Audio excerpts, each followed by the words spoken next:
Hello everyone, NK education channel पर आप सभी का बहुत बहुत स्वागत है।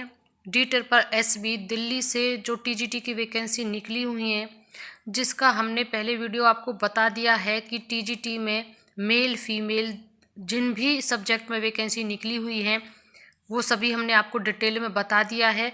आज हम इस वीडियो में आपको बताएंगे कि इसमें आपको क्या क्वालिफिकेशन चाहिए, एग्ज़ाम का पैटर्न क्या होगा, मेरिट का क्या आधार होगा, सिलेक्शन का क्या आधार होगा, ये सब हम इसमें कवर करेंगे। और एज रिलैक्सेशन के बारे में, क्योंकि साथ में इसमें ये भी कन्फ्यूज़न है, नेगेटिव मार्किंग स्कीम क्या होती है, एग्ज़ाम पैटर्न क्या होता है, सिलेबस क्या होता है। तो आज हम सब इसी को पूरा कवर करेंगे। उससे पहले आपसे एक रिक्वेस्ट कर लेते हैं कि अगर आप हमारे चैनल पर पहली बार विजिट कर रहे हैं तो प्लीज़ चैनल को सब्सक्राइब करना ना भूलिएगा, बेल आइकन जरूर प्रेस करें ताकि नेक्स्ट अपडेट आपको सीधा मिल सके, और एक लाइक ज़रूर करें। यहाँ पर आप देख रहे होंगे टोटल रिक्रूटमेंट है कैटेगरी वाइज, और यहाँ पर ये टोटल है 5118, यानी कि 5118 टोटल टीजीटी की पोस्ट निकली हुई हैं। ये हम पहले बता चुके हैं, इन पर अब हम ज़्यादा डिस्कस नहीं करेंगे। जो हमारा मेन उद्देश्य है उसको कवर करते हैं हम इसमें। यहाँ पर आगे जब इस एडवर्टीज़मेंट को हम देखते हैं तो सब्जेक्ट वाइज और पोस्ट कोड वाइज इन्होंने पूरा डिटेल में दिया हुआ है कि आपको क्या क्या एसेंशियल क्वालिफिकेशंस चाहिए। तो मिनिमम जो इसमें चाहिए वो मैंने इसको मोटा मोटा पढ़ लिया है और आपको बता दें, क्योंकि पीडीएफ बहुत बड़ा है, आप भी बोर हो जाएंगे इतना पूरा डिटेल में बताने में। तो मोस्ट इम्पॉर्टेंट इसमें जो चीज़ है वो यही है कि टीजीटी के लिए जो आपका सब्जेक्ट है, यानी जैसे आप ग्रेजुएशन है और ग्रेजुएशन में आपका 45% मार्क्स होना ही चाहिए। और वो ग्रेजुएशन आपने रिगार्डिंग जो आपका सब्जेक्ट है, ऑनर्स है या केवल आपने ग्रेजुएशन किया हुआ है, फिर उसके रिगार्डिंग जो बीएड है आपने और सीटेट किया हुआ है। यहाँ पर बात हो रही है एसेंशियल क्वालिफिकेशन की। तो जो आपकी ग्रेजुएशन वाली है, चाहे वो ऑनर्स हो या नॉर्मल ग्रेजुएशन हो, उसका एग्रीगेट जो है वो 45% आपका होना चाहिए। तो ये सभी में है, मैंने मोस्टली सभी का देख लिया है। बाकी जो रिजर्वेशन है या फिजिकली डिसेबल्ड है उनका अलग है, और एक अलग इसमें एक्सपीरियंस का है। तो एक्सपीरियंस इन्होंने नहीं मांगा है, यहाँ पर देख लीजिए नील है, कोई एक्सपीरियंस नहीं मांगा है। जो चेंजेस हैं, मेन बातें हैं, पे स्केल वही है। और दिल्ली का वो तो पता है, पूरे भारत में सबसे ज़्यादा सैलरी दिल्ली में ही होती है, जिसका स्केल यहाँ पर दिया है 44,900 से लेकर 1,42,400 सेवेंथ पे लेवल है। यहाँ पर ग्रुप बी में आते हैं। अब और इम्पॉर्टेंट है एज लिमिट। एज लिमिट यहाँ पर 32 ईयर्स होता है टीजीटी के लिए दिल्ली में, लेकिन relaxable up to 40 years in case of female candidate. सबसे अच्छी और खुशी की बात यह है कि महिलाओं को इसमें छूट दे दी गई है। 40 वर्ष तक महिलाएं इसमें अप्लाई कर सकती हैं, जब तक वो 40 वर्ष की ना हुई हैं वो अप्लाई कर सकती हैं। अप टू 40 ईयर्स है आगे, और इसमें हम कवर करेंगे इसी प्रकार से। मेन चीज़ें यही हैं, ये कैटेगरी वाइज और सब्जेक्ट वाइज चल रहा है। इसमें मैंने अब आपको एज भी बता दिया है, मेल का वही रहेगा एज क्राइटेरिया, केवल फीमेल का बदला है, एक्सपीरियंस का कुछ नहीं है। और एक इन्होंने जो इसमें एज रिलैक्सेशन दिया है उनको भी दिया है जिन्होंने कॉन्ट्रेक्चुअल यहाँ पर जॉब किया हुआ है मैक्सिमम 5 ईयर्स का, उनको भी इन्होंने एज में रिलैक्सेशन दिया है। और इम्पॉर्टेंट इसमें यही चीज़ें हैं। बाकी अब हम नीचे से, बहुत इम्पॉर्टेंट इसका जो सिलेबस है, क्या आएगा क्या नहीं आएगा, ये मेन चीज़ें थी। और सीटेट इसमें कंपलसरी है। Qualifying CTET is compulsory for appointment as a teacher of class 1 to 5 and class 6 to 8। यहाँ पर ये भी चीज़ है, इम्पॉर्टेंट है, ये भी हमने आपको बता दी है। तो सीटेट चाहिए ही चाहिए इसमें।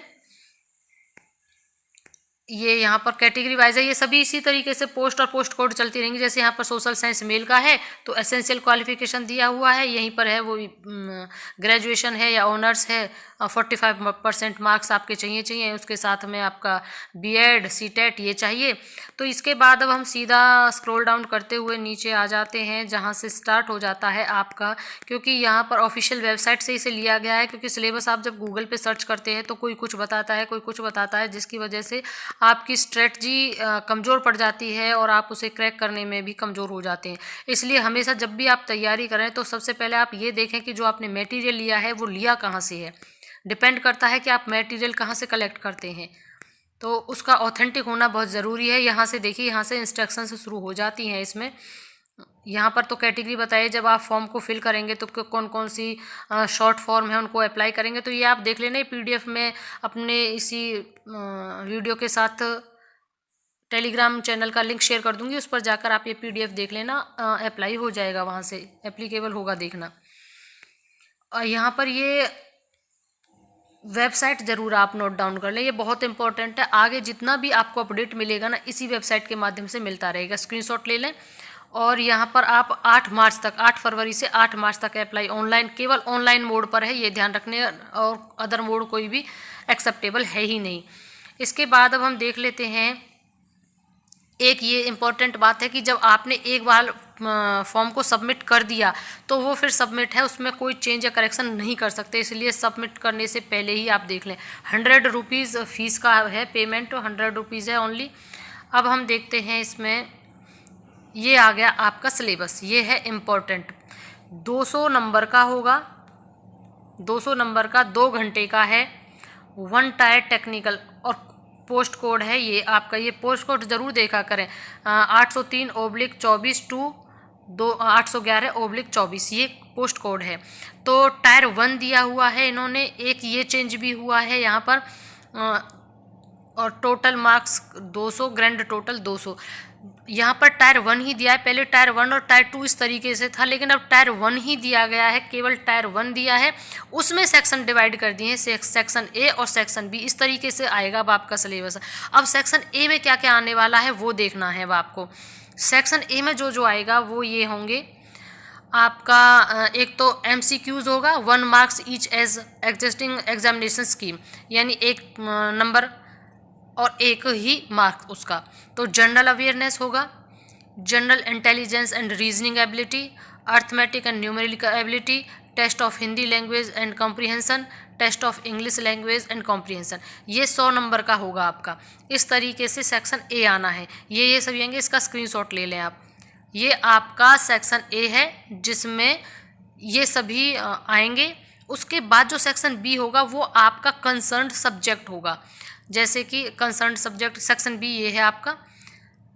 अब 100 नंबर का सेक्शन ए और 100 नंबर का ही सेक्शन बी, और ये होगा आपका MCQs of 1 mark each from the subject concern including question on teaching methodology BEd। तो जो BEd के बेस का भी होगा, इसमें ये चीज़ें भी चेंज की गई हैं। एक तो आपका कंसर्न सब्जेक्ट भी हो गया, दूसरा होगा आपका टीचिंग मेथोडोलॉजी भी होगा, जो कि BEd में भी हम इसको पढ़ते हैं। तो ये चीज़ भी इसमें थोड़ा अलग है, पहले जो हम उस टाइम में हमने देते थे ओनली एंड ओनली सब्जेक्ट होता था, तो इसलिए इसमें ये 2 चीज़ें हैं, इसलिए हमने पहले कहा कि स्ट्रेटजी अच्छी होनी चाहिए, हमें पता होना चाहिए। अब हमें ये पता हो गया कि अब हमें अपना जो मेहनत है ना वो लगाना कहाँ है, तो ये आप इसका भी स्क्रीनशॉट ले लें, आपकी मेहनत यहाँ लगनी है। उसके बाद बाइलिंगुअल होगा, यानी हिंदी और इंग्लिश दोनों में आपको पेपर देखने को मिलने वाला है। और यहाँ पर ये बहुत इंपॉर्टेंट है, यही चेंजेस हुए हैं, जो 2-3 चेंजेस हुए हैं, यही हमारी स्ट्रेटजी होती है कि हमें किस तरीके से तैयारी करना है। For applicant of technical teaching post code, ये आपका पोस्ट कोड है। The mandatory minimum qualifying marks in tier 1 examination will be applicable only in ROS section B which is domain subject specific. There will not be any minimum qualifying marks in section A. यहाँ पर इन्होंने कहा है साफ कि जो ये आपका टीचिंग कोड है, इसमें mandatory minimum qualifying marks in TRE 1 examination will be applicable only in section B, यानी सेक्शन बी में ही आपका एप्लीकेबल माना जाता है, वही ज़्यादा जरूरी है। क्वालिफाइंग मार्क्स पहले क्या था, टायर 1 को भी क्वालिफाइंग मार्क्स रखा गया था और टायर 2 में भी क्वालिफाइंग मार्क्स रखा गया था। यहाँ पर मेन जो और अंतर आया है एज के साथ, यहाँ पर इन्होंने सेक्शन बी को ज़्यादा मैंडेटरी क्वालिफाइंग मार्क्स रखा, यानी, और सेक्शन बी कौन सा था आपका, concerned subject and teaching methodology, ये था। तो उस का है, उस ये नहीं है कि नंबर तो काउंट किए जाएंगे, लेकिन आपका क्वालिफाइंग आपका सेक्शन बी रहेगा। एंड आगे इन्होंने क्या कहा है कि there will not be any minimum qualifying marks in section A. तो साफ लिख दिया इन्होंने, there will not be any minimum qualifying marks, कुछ नहीं होंगे सेक्शन ए के, जिसमें सभी सब्जेक्ट आ रहे थे, तर्क वाले जो थे सारे, रीजनिंग वाले, और however combined aggregate marks of both section A and section B will be reckoned, माना जाएगा इनको, यानी कि उन्होंने कह दिया however फिर भी जो एग्रीगेट होगा यानी सेक्शन A और सेक्शन B दोनों को एग्रीगेट करके जोड़कर ही फाइनल लिस्ट में उसको दिया जाएगा। भले ही सेक्शन B आपका डोमेन सब्जेक्ट है और उसी को क्वालिफाइंग मार्क्स में रखा जा रहा है, लेकिन सेक्शन A में जितने नंबर आप लेंगे वो दोनों ही जुड़कर आपकी फाइनल मेरिट लिस्ट में शामिल होंगे। यहाँ पर माना गया record for the preparing the final merit list, यहाँ पर इन्होंने क्लियर कर दिया है। तो ये दो बहुत बड़े चेंजेस हुए हैं जिनका आपको बहुत फ़ायदा मिलने वाला है। पहले क्या था कि अगर आपने सेक्शन ए में भी क्वालिफाइंग मार्क्स रखे जाते थे, अगर आपके उसी में क्वालिफाइंग मार्क्स नहीं है तो आपका सेक्शन बी बेकार गया, ये समझ लीजिए। अब ऐसा नहीं है, तो ये भी आपको बहुत बेनिफिट देने वाला। और एक नेगेटिव मार्किंग है, आप ध्यान रखिएगा इस चीज़ का, नेगेटिव मार्किंग है। Negative marking will be applicable and deduction होगा 0.25 मार्क्स का। इस तरीके से अगर आप 4 प्रश्न का गलत करते हैं तो आपका 1 नंबर गया, क्योंकि 0.25 इस तरीके से करके आपका 1 नंबर चला जाएगा। बाकी का इसमें और डिटेल्ड में मेन चीज़ें यही थी जो कि आपको स्ट्रेटजी बनानी है। बाकी हम आगे भी इसकी तैयारी के लिए इसके हिस्सों में लेकर पूरे पार्ट्स में किस तरीके से तैयारी करनी है वो भी जल्दी वीडियो लेकर आने वाले हैं। अब यहाँ पर क्वालिफाइंग मार्क्स देख लेते हैं, जिसमें कि कैटेगरी वाइज इन्होंने दिए हुए हैं। 40% तो होंगे जनरल के लिए, ओबीसी के लिए 35% होगा और SC ST के लिए 30% होगा। ये तो क्वालिफाइंग है, लेकिन जो मेरिट बनता है वो बनता है इस आधार पर। यहाँ पर मैंने अभी से देखा था कहाँ है, क्योंकि बहुत टाइम हो गया। इसके बाद नेक्स्ट वीडियो में मैं सारी चीज़ें और आगे कवर करूँगी, क्योंकि वीडियो बहुत बड़ा हो जाता है ना, फिर समझ भी नहीं आता है।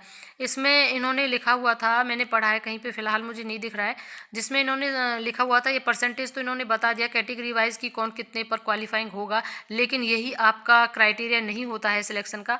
उसमें मेरिट कितना जाती है ये भी डिपेंड करता है। क्वालिफाइंग तो आपका हो गया 40% पे एज ए जनरल कैटेगरी, लेकिन अब 40% पर जितने भी स्टूडेंट्स ने वहाँ पर दिया और उनकी मेरिट गई है, तो मेरिट अगर हाई जाती है उसी, और वैकेंसी इन्होंने जितनी निकाली है उतनी ही रहेंगी, तो जिस हिसाब से मेरिट जाती है और जितना वैकेंट पोस्ट होती है उस हिसाब से रिक्रूटमेंट होता रहता है। बाकी नेक्स्ट वीडियो में हम कवर करेंगे, सो प्लीज़ चैनल पर बने रहिएगा। वीडियो को अंत तक देखने के लिए thank you and thanks for watching.